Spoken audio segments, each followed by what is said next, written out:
क़िससुल अंबिया हजरत इदरीस अलैहिस्सलाम।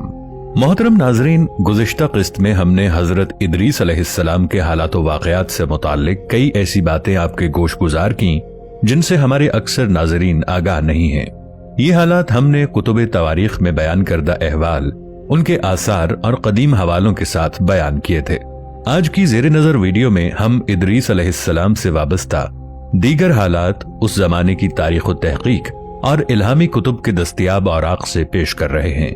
दोस्तों, तलहा फिल्म्स में आप सबको खुशामदीद। आप देख रहे हैं तलहा फिल्म्स के सिलसिला क़िससुल अंबिया की ये 16वीं किस्त। जो काम दुनिया में किसी ने सबसे पहले शुरू किए वो उसकी अव्वलियात कहलाते हैं। हजरत इदरीस अलैहिस्सलाम की अव्वलियात में से कुछ का जिक्र हमने गुज़िश्ता किस्त में किया था, जिससे जाहिर होता है कि अल्लाह ताला ने अपने इस प्यारे नबी को किस कदर तख्लीकी यानी क्रिएटिव ज़हन और इख्तराई सलाहियतों से मालामाल किया था। इदरीस अलैहिस्सलाम सही मानों में जमाने के बुलंद मर्तबत इस्लाहकार थे। ये मर्तबा व मकाम अल्लाह ताला ने उन्हें बतौर खास अता किया और नबूवत के मनसब जलीला पर सरफराज किया था। उन्होंने इंसानियत को कामरानियों के रास्ते पर आगे बढ़ाने के लिए बहुत सी नई राहें मुतय्यन की, नए उलूम के कई सरचश्मों को जारी किया, माशरत को तरक्की दी और इंसानों को रहन सहन के आदाब सिखाए। इस एतबार से उनका दौर पहले के अदवार के मुकाबले में जिद्दत का हामिल करार दिया जा सकता है। ये हजरत आदम अलैहिस्सलाम के बाद नए इंसानी के दूसरे नबी हैं जिनका जिक्र खैर अल्लाह ताला ने अपनी आखिरी किताब कुरान करीम में फरमाया। यही नहीं, अल्लाह तबारक व ताला ने उनकी इस कदर नाजबरदारी फरमाई कि उनके मंशा और अपनी मशीयत के मुताबिक जिंदा और सलामत ऊपर आसमान पर उठा लिया और उसी मकाम बुलंद पर ठहरने की उनकी मुराद पूरी की। नाज़रीन, हजरत इदरीस अलैहिस्सलाम की जिंदगी में दो चीजें बहुत नुमायां हैं, एक वाज़ो तबलीग और दूसरी आले काबिल के साथ जिहाद।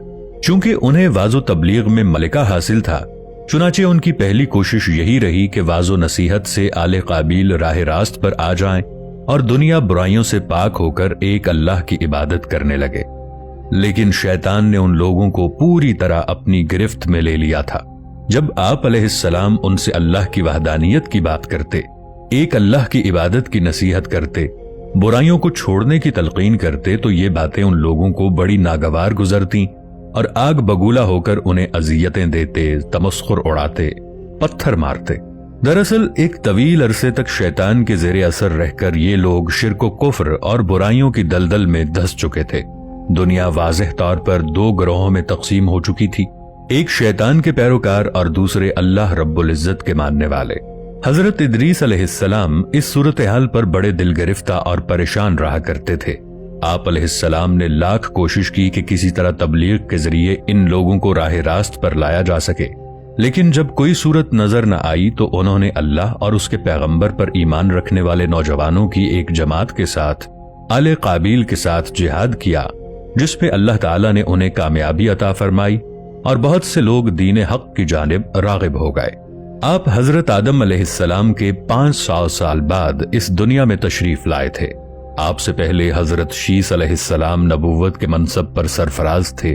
नबूवत मिलने से पहले आप शीस अलैहिस्सलाम के दीन को मानते थे। आपके दौर में इंसान जहालत और बेअदबी में इतने गिर गए थे कि अल्लाह को छोड़कर आग की इबादत करने लगे थे।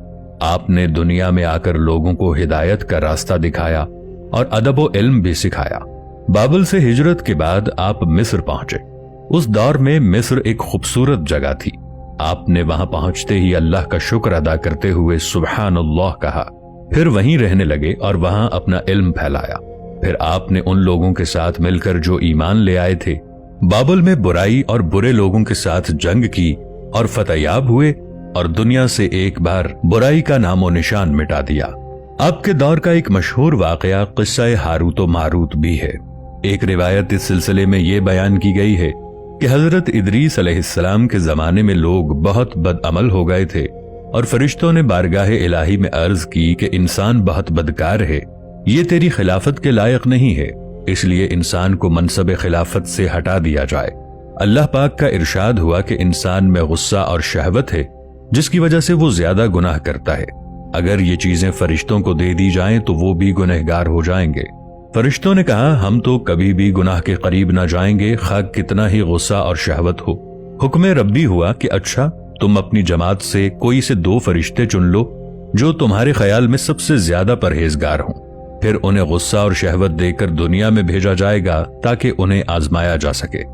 چنانچہ ہاروت اور ماروت جو بہت پرہیزگار فرشتے تھے منتخب ہو گئے اور انہیں غصہ اور شہوت دے کر شہر بابل میں اتار دیا گیا اور کہا گیا کہ تم دونوں قاضی بن کر لوگوں کے درمیان فیصلے کیا کرو اور شام کو اسم اعظم کے ذریعے واپس آسمان پر آ جایا کرو۔ یہ دونوں قریب 1 ماہ تک اسی طرح آتے جاتے رہے۔ اس عرصے میں ان کے عدل و انصاف کا چرچہ عام ہو گیا اور بہت سے مقدمے ان کے پاس آنا شروع ہو گئے۔ ایک روز ملک فارس کی ایک حسین و جمیل عورت زہرہ نامی نے اپنی شوہر کے خلاف مقدمہ دائر کیا۔ یہ دونوں اسے دیکھتے ہی اس پر عاشق ہو گئے اور اس کے ساتھ بدعملی کی خواہش کی۔ اس عورت نے کہا کہ میرا اور تمہارا دین الگ الگ ہے اور میرا شوہر بہت غیرت مند ہے، اگر اسے پتا چلا تو وہ مجھے قتل کر دے گا، اس لیے اگر تم اپنی خواہش پوری کرنا چاہتے ہو تو پہلے میرے شوہر کو قتل کرنا ہوگا اور جس بت کی میں پوجا کرتی ہوں اسے سجدہ کرنا ہوگا۔ اس عورت کی شرائط سن کر دونوں نے انکار کر دیا۔ وہ عورت تو واپس چلی گئی لیکن ان دونوں کے دل میں عشق کی آگ بھڑکا گئی۔ کچھ روز تو ان فرشتوں نے برداشت کیا، لیکن ایک روز مجبور ہو کر اس عورت کو ملاقات کے لیے پیغام بھجوایا۔ اس نے فوراً ان دونوں کو ملنے کے لیے بلوا لیا۔ جب یہ دونوں وہاں پہنچے تو وہ خوب بناؤ سنگھار کر کے بیٹھی تھی۔ اس نے کہا کہ مجھے پتا چلا ہے کہ تم دونوں اسم اعظم جانتے ہو، تو اپنی خواہش کے حصول کے لیے یا تو مجھے اسم اعظم بتا دو، یا پھر اس بت کو سجدہ کرو، یا میرے شوہر کو قتل کرو، یا پھر شراب پی لو۔ دونوں فرشتوں نے سوچا کہ اسم اعظم تو اسرار الہی ہے، اسے فاش نہیں کیا جا سکتا، اسی طرح بت کو سجدہ کرنا یا کسی کو قتل کرنا بھی گناہ کبیرہ ہے، اس لیے چلو شراب لاؤ، ہم شراب پی لیتے ہیں۔ جب وہ دونوں شراب پی کر مست ہو گئے تو اس عورت نے ان دونوں سے بت کو سجدہ بھی کروایا، اپنے شوہر کو قتل بھی کروا لیا اور اسم اعظم معلوم کر کے صورتحال بدل کر آسمان پر جا پہنچی اور حق تعالی نے اس کی روح کو زہرہ ستارے سے متصل کر دیا۔ دوسری جانب جب ہاروت اور ماروت کو ہوش آیا تو وہ اسم اعظم بھول چکے تھے اور اپنے کیے پر نادم اور شرمندہ تھے۔ حق تعالی نے فرشتوں سے فرمایا کہ انسان میری تجلی سے دور رہتا ہے، لیکن یہ دونوں تو ہر شام حاضر بارگاہ ہوتے تھے، پھر بھی شہوت سے مغلوب ہو کر گناہ کر بیٹھے، تو اگر انسان سے گناہ سرزد ہوتا ہے تو اس میں تعجب کی کیا بات ہے؟ یہ سن کر تمام فرشتوں نے اپنی خطا کا اقرار کیا اور انسانوں پر لان تان کرنے کی بجائے ان کے لیے دعائے مغفرت کرنے لگے۔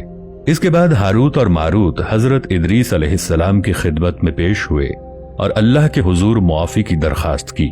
آپ نے دونوں کے لیے دعائے مغفرت کی، جس کے کئی روز بعد اللہ تعالیٰ کی طرف سے جواب آیا کہ ان دونوں کو اختیار دیا گیا کہ چاہیں تو دنیاوی عذاب قبول کر لیں یا آخرت کا۔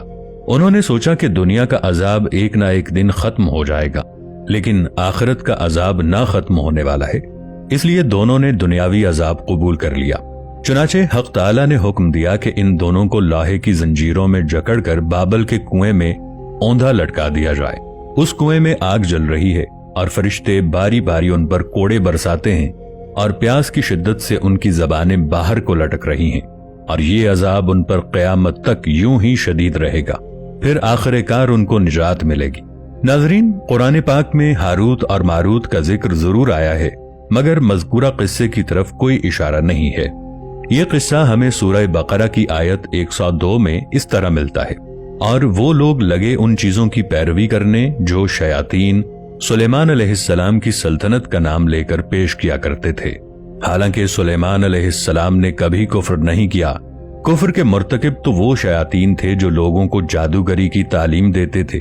وہ پیچھے پڑے اس چیز کے جو بابل میں 2 فرشتوں ہاروت اور ماروت پر نازل کی گئی تھی، حالانکہ وہ فرشتے جب بھی کسی کو اس کی تعلیم دیتے تھے تو پہلے صاف طور پر متنبع کر دیا کرتے تھے کہ دیکھ، ہم محض ایک آزمائش ہیں، تو کفر میں مبتلا نہ ہو۔ پھر بھی یہ لوگ ان سے وہ چیز سیکھتے تھے جس سے شوہر اور بیوی میں جدائی ڈال دیں۔ ظاہر تھا کہ اذن الہی کے بغیر وہ اس کے ذریعے سے کسی کو بھی ضرر نہ پہنچا سکتے تھے، مگر اس کے باوجود وہ ایسی چیز سیکھتے تھے جو خود ان کے لیے نفع بخش نہیں بلکہ نقصان دہ تھی، اور انہیں خوب معلوم تھا کہ جو اس چیز کا خریدار بنا اس کے لیے آخرت میں کوئی حصہ نہیں۔ कितनी बुरी मता थी जिसके बदले उन्होंने अपनी जानों को बेच डाला, काश उन्हें मालूम होता। साहिब तफसीर हक्कानी लिखते हैं, हारूत व मारूत शहर बाबुल में 2 शख्स थे कि जिनको उनके अजायब अफ़आल और नेक चलन की वजह से लोग फरिश्ता कहते थे और उनका ये लक़ब मशहूर हो गया था। ये 2 शख्स इस फन से वाकिफ थे मगर इसको बुरा समझते थे, यहाँ तक कि जो शख्स उनके पास सीखने आता उससे ये कह देते कि भाई, खुदा ने ये इल्म हमको तुम्हारी आजमाइश के लिए दिया है, इसको ना सीखो वरना ईमान जाता रहेगा। नाज़रीन मोहतरम, क़िससुल अंबिया का सिलसिला जारी है।